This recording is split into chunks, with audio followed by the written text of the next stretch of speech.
During constitutional hearing, DeSantis told Crockett she didn't understand federalism principles. Her response using Supreme Court precedents and constitutional text left the Florida governor speechless. Welcome to Real Life Stories.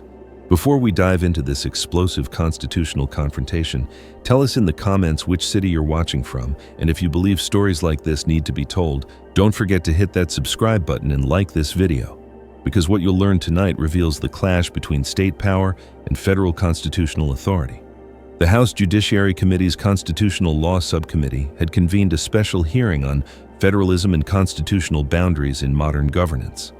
The Rayburn House Office Building's Committee Room 2141 was packed with constitutional scholars, legal experts, and political observers who had come to witness testimony on the balance between federal authority and states' rights.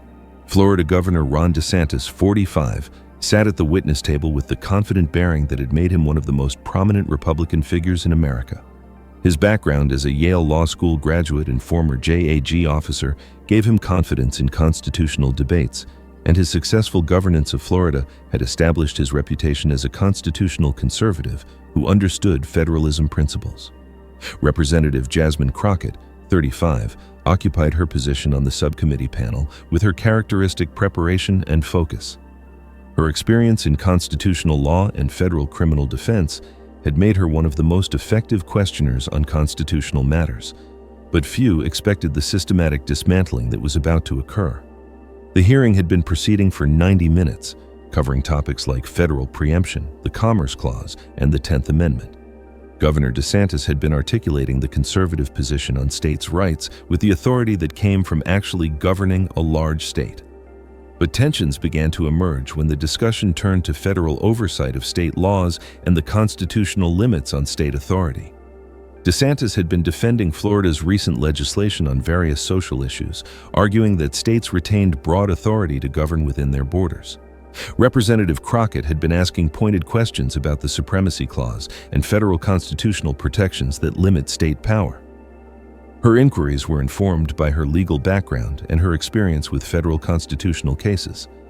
The confrontation began when Crockett questioned whether certain Florida laws might violate federal constitutional protections, particularly the Equal Protection Clause and the Commerce Clause. Governor DeSantis, Crockett said, consulting her prepared notes, Florida has passed several laws that appear to conflict with established federal constitutional principles. How do you reconcile state legislation with the Supremacy Clause's requirement that federal constitutional law takes precedence over state law? DeSantis's response carried the tone of someone accustomed to being the smartest person in the room. Congresswoman Crockett, I think there may be some confusion about basic federalism principles here. The 10th Amendment clearly reserves powers not delegated to the federal government to the states. As governor, I've taken an oath to defend both the federal Constitution and Florida's Constitution. Crockett nodded thoughtfully. I understand the 10th Amendment, Governor, but the Supremacy Clause in Article 6 establishes that federal constitutional rights supersede conflicting state laws. When state legislation violates federal constitutional protections, doesn't that exceed the boundaries of legitimate state authority? DeSantis's smile was condescending. Congresswoman, with respect, federalism is a complex constitutional doctrine that requires understanding both the scope of federal power and the reserved rights of states. My experience governing Florida has given me practical insight into how these principles actually work in practice. The implication was clear. DeSantis was suggesting that Crockett's congressional experience was insufficient to understand the complexities of federalism that he dealt with as a governor. The room went quiet as everyone recognized the dismissive nature of DeSantis's response. Crockett's reaction was immediate but controlled. Governor DeSantis, are you suggesting that members of Congress don't understand federalism principles as well as state executives? DeSantis doubled down. I'm suggesting that actually governing a state provides perspective on federalism that's different from the federal legislative experience.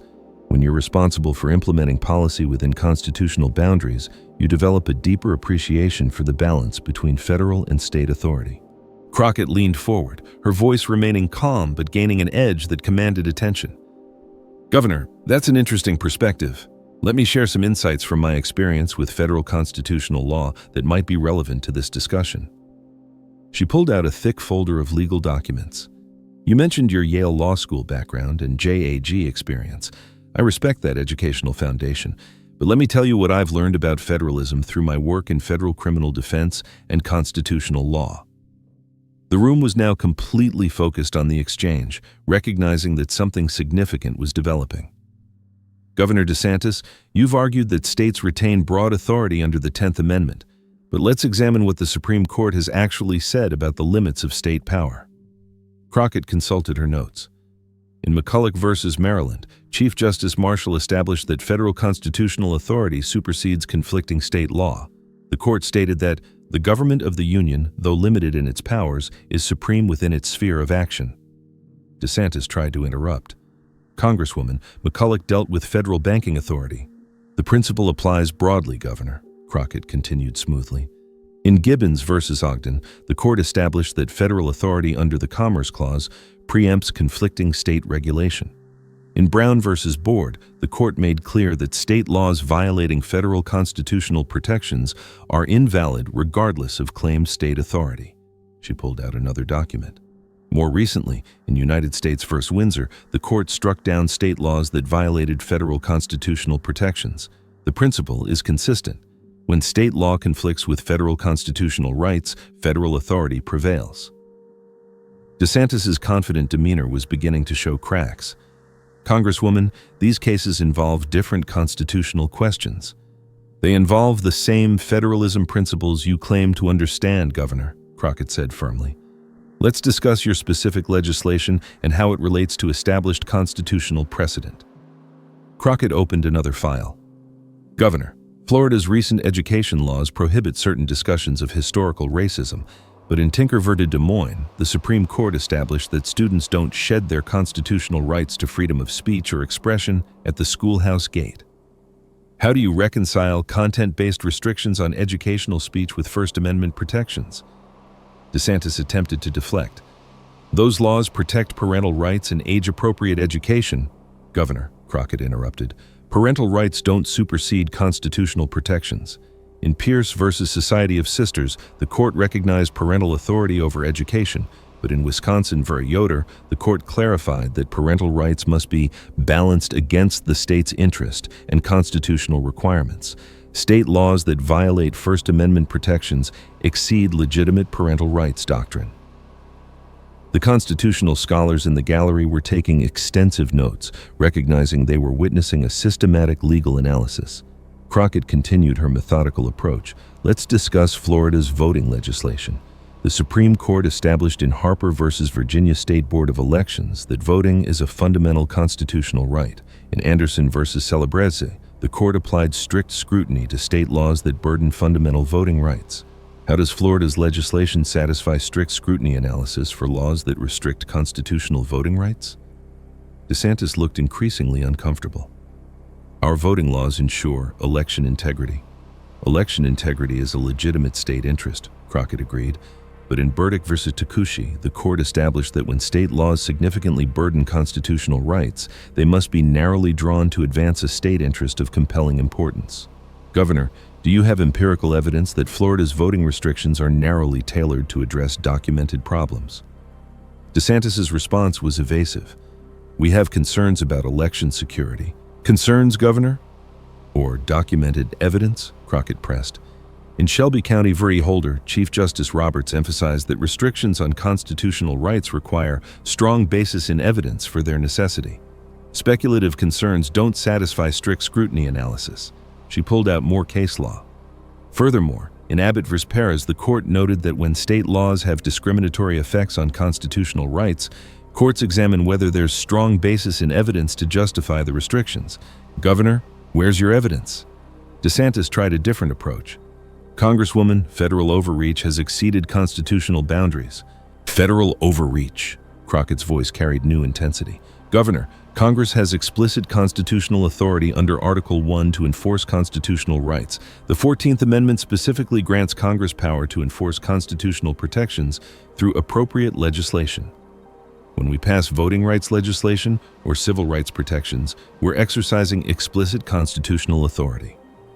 She stood up, using her full presence to command the room. Governor DeSantis, you've suggested that my congressional experience doesn't provide adequate understanding of federalism, but let me explain what I've learned about constitutional law through federal practice.